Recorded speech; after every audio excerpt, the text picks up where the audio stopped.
अब कलीसिया में 4 भाग हो गई। जैसे मैंने आपको एग्जांपल दिया था, ये पेपर है, ठीक है, ये पेपर है और इसी के समान हमारी कलीसिया भी है। ये पेपर तभी तक सुंदर, तभी तक यूजेबल मतलब काम वाला अच्छा लगता है जब तक ये पेपर पूरा रहता है। और जब मैं इस पेपर को बीच में से फाड़ दूं, अब आप मुझे बताइए क्या ये पेपर यूज हो सकता है? ये पेपर बिल्कुल भी यूज नहीं हो सकता, क्योंकि ये पेपर अब 2 भागों में डिवाइड हो गया। उसी प्रकार जब कलीसिया 2 भागों में डिवाइड हो जाएगी, तो आप सोचिए कि परमेश्वर कलीसिया को कैसे इस्तेमाल करेगा जब कलीसिया के 2 भाग हो जाएंगे।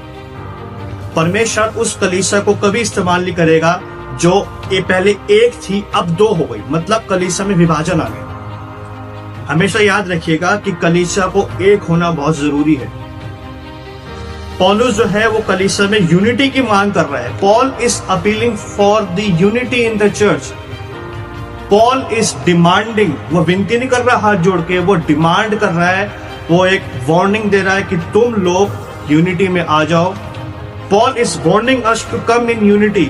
Paul is not appealing, Paul is warning the church to come in unity.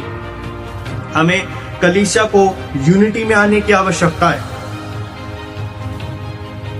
और हमें उस पासबान का आदर करने की आवश्यकता है जिसने कलीसिया के पीछे अपनी जी जान लगा दी, जिसने कलीसिया के पीछे मेहनत करी।